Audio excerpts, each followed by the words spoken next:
If you're reading this, then I'm dead. And you're standing aboard a derelict Cyclone-class patrol ship, the USS Mistral, with her engines dead and her electrical systems non-functional. I was, the XO of this vessel, Lieutenant Commander Ryan Simmons. Please read this carefully. If you are an officer or enlisted man in the United States Navy, this is an order. Scuttle this vessel immediately. Do not finish this letter. Get off the Mistral at once and send her down. Consider this a quarantine scenario. All hands are likely dead. You're hired to help you if they are not.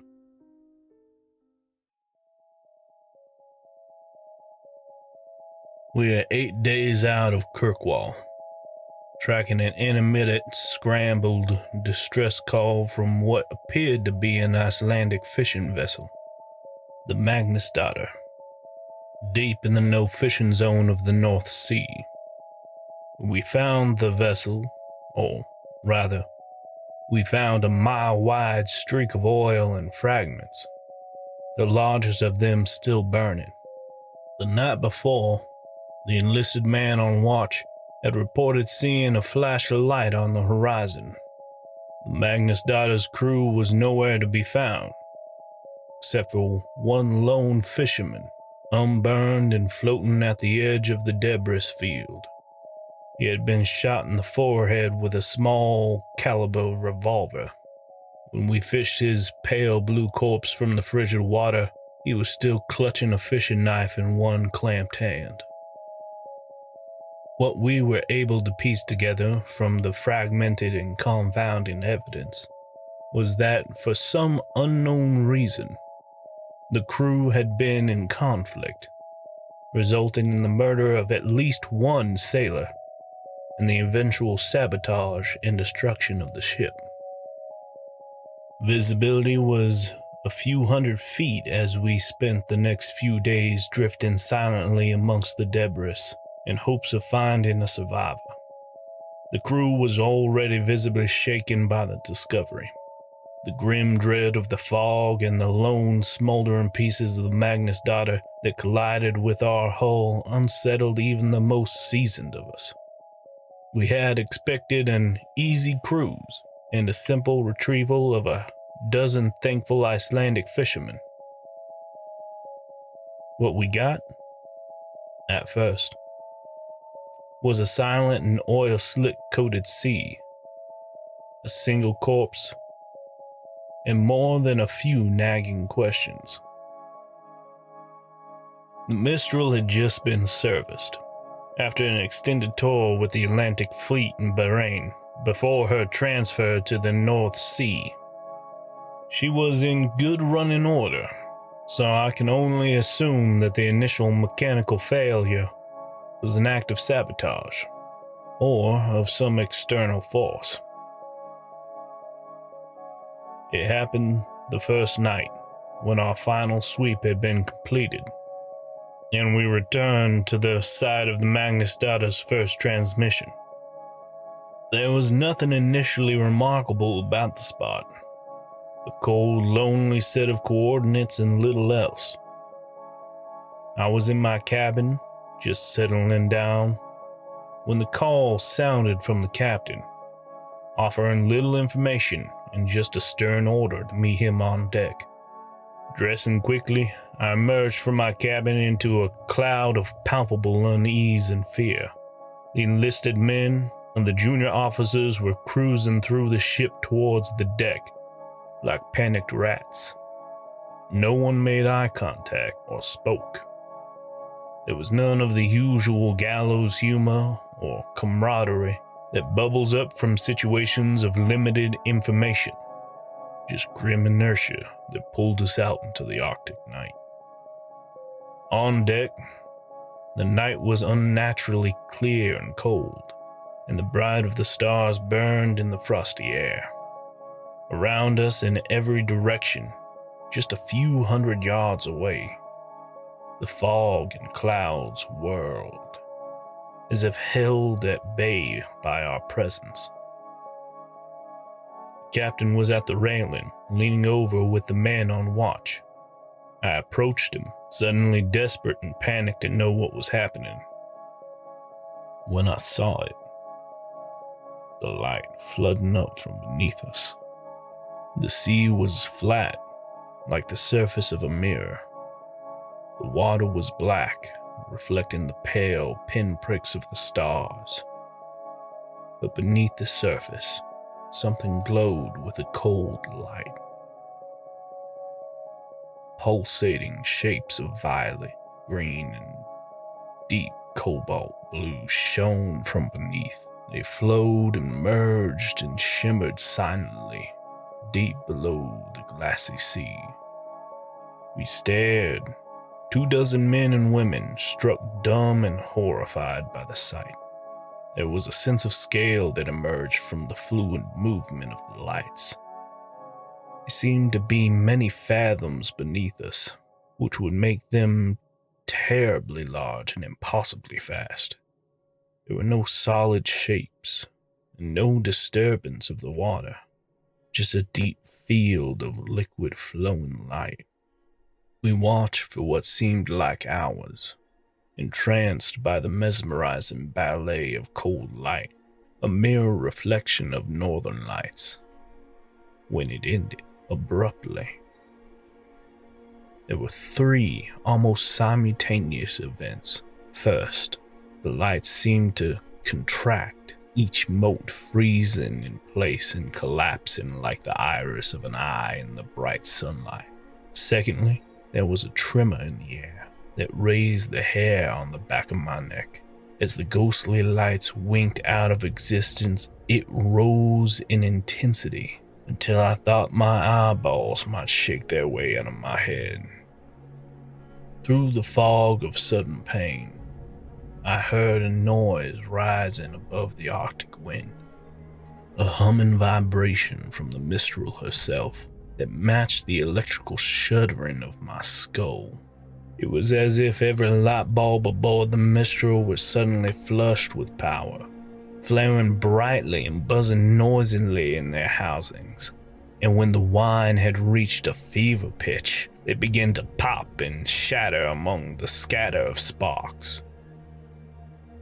From start to finish, it lasted less than 2 seconds, and we were left floating silently in the dark waters, beneath the starry sky, on a dead and crippled boat. The damage was invisible, without any obvious cause, and total. Nothing aboard the Mistral worked. Each carefully crafted system of multiple redundancies had crumbled. Every light was shattered, and even the replacement bulbs and the small flashlights we carried held fused in useless filaments. Satellite phones, short-wave radios, all means of communication were useless bricks of plastic and wire. Every battery was dead, every stereo system was silent. We were adrift, without sail or engine, isolated from the world by 100 miles of black and silent sea. The crew moved through the ship that first night like moles, fumbling through the dark corridors with only a few pale green chemical lights to check each system.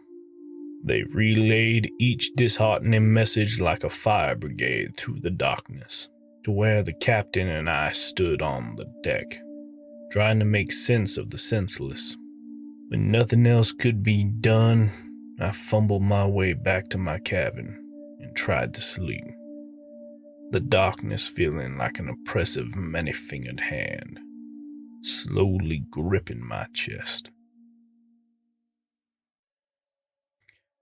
The first death was that afternoon.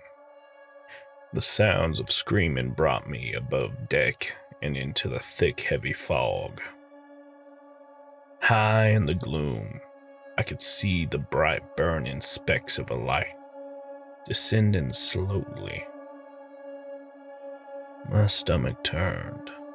It was 2 signal flares drifting uselessly through the haze. Some damn fool had fired the signal flares. I burned with an unfamiliar and foreign rage. I rushed through the fog to the foredeck with hatred in my blood and my fists clamped tight. The scene that emerged from the fog broke me from my stupor. The enlisted man, a flare gun still in his hand, lay broken in a pool of blood. The captain stood over him, clutching the railing, driving the heel of his boot repeatedly into the broken mess of the boy's skull. I realized then that the screaming I heard, the high, keening wail, was coming from the captain, his face in a rictus of animal rage. Around them was a small crowd, standing motionless and silent, watching like sentinels. The captain turned to see me. He dropped into a crouch, his fingers wrapping around the flare gun, and he raised it level with my eyes. We stared for a long moment at each other, our eyes locked as he panted heavily, his face lightly spattered with blood. The only sound was the gurgling exhale of the enlisted man's death rattle, a bubble of blood foaming from his ruined face. I served with this man for nearly a decade. This was not the man I knew. This was a hollow simulacrum filled with violence and terror. I spoke to him then. In a soothing voice, I asked him to hand me the flare gun. He said nothing at first, and then spoke, his voice a thin, trembling sound that was swallowed up by the thick gloom around us. You murdered us, Ryan. The fog, flares will never. He shook his head and clenched his eyes tight, as if he were trying to shake himself from a dream. Then he shuddered once, violently, his back arching like a seizure.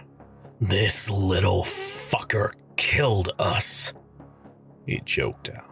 The flare gun wavered in the air.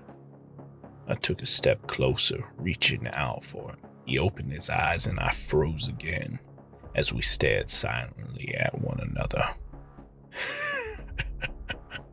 You're gonna die here, he giggled quietly. I always wanted to watch you die. You fucking coward. He tilted his head back and laughed, one hyena-like bark to the gray sky, and then he put the flare gun in his mouth and fired. The last flare igniting and temporarily bathing his head in a halo of magnesium orange and smoke. He tumbled backwards over the railing, and if there was a splash when he hit the water, it was swallowed by the fog.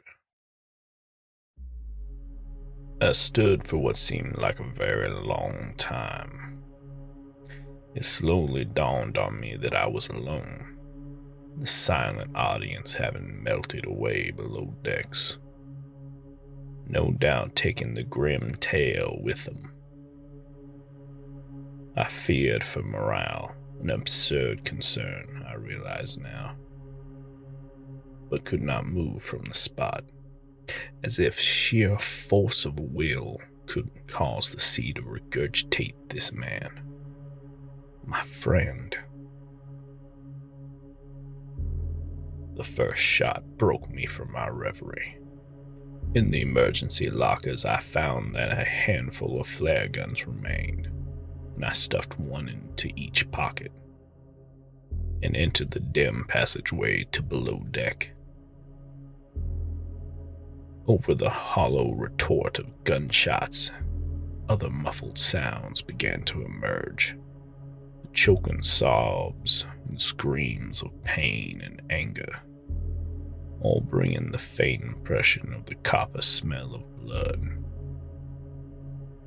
The dark was oppressive and thick as my heart rose in my chest. The pale, fading light of the chemical glow sticks that hung at regular intervals illuminated the bare corridor. I moved slowly towards my cabin. It had been sacked. My service pistol was missing. The next two cabins held the corpses of the junior officers, their broken forms still in their bunks, skulls open like blossoming flowers under the point-blank shots. I felt the distinct and irrational desire to run on deck and leap overboard, to swim away from this boat into the unknown sea. I gripped a flare gun and held it out ahead of me, less like a weapon and more like a talisman, and began to pace slowly down the corridor to the enlisted bunks.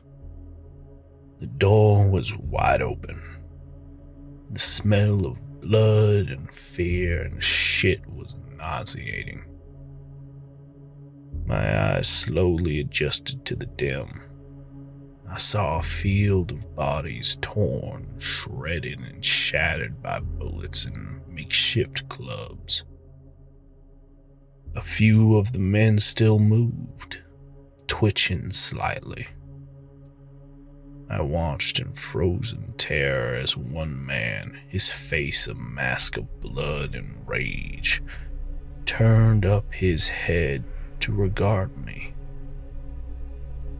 And with a weak cry of rage, he began to drag himself with his arms, trailing a broken and shattered leg towards me.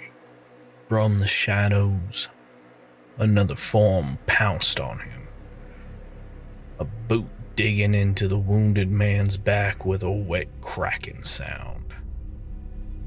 I recognized the attacker's face in the green chemical dim. Quiet, bookish young man. Like the captain, this was not the man I knew. This was a beast that wore his skin. He reached down and grabbed the wounded man's jaw, thumbs slipping into his mouth. The wounded man growled a feral, mindless sound and tried to bite down, but his attacker gripped tight and pulled.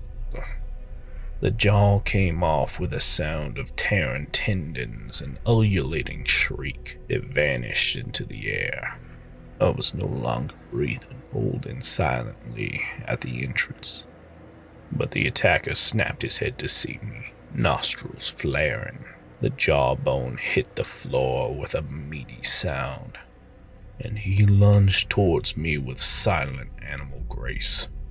I fired the flare gun, and it hit him square in his chest. His shirt caught fire, and all air escaped his lungs with a sudden, forceful exhale. But impossibly, he continued towards me. As I passed through the portal, I slammed the door. The fire had climbed into his hair, and he was squealing now, his clawed hands still outstretched towards me. I felt him impact the door, and I saw that nightmare visage weathered in fire through the small porthole, lips already burnt away to reveal 2 rows of perfect teeth. He wailed and began to smash his burning form against the door. Once, twice, 3 times.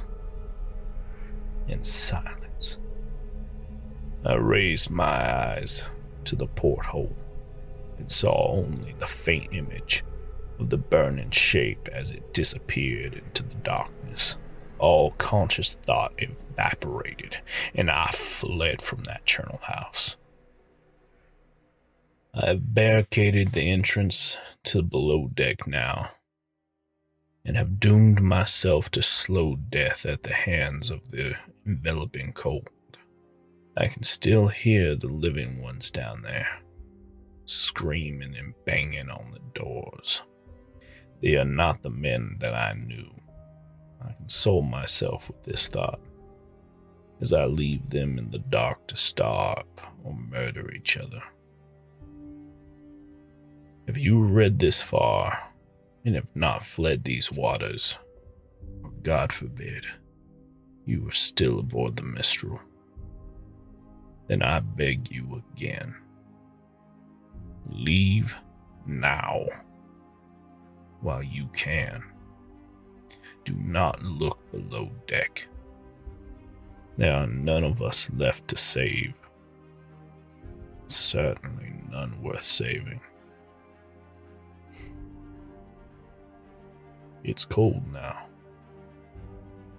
and the fading day surrendering the worn gray light to the dark.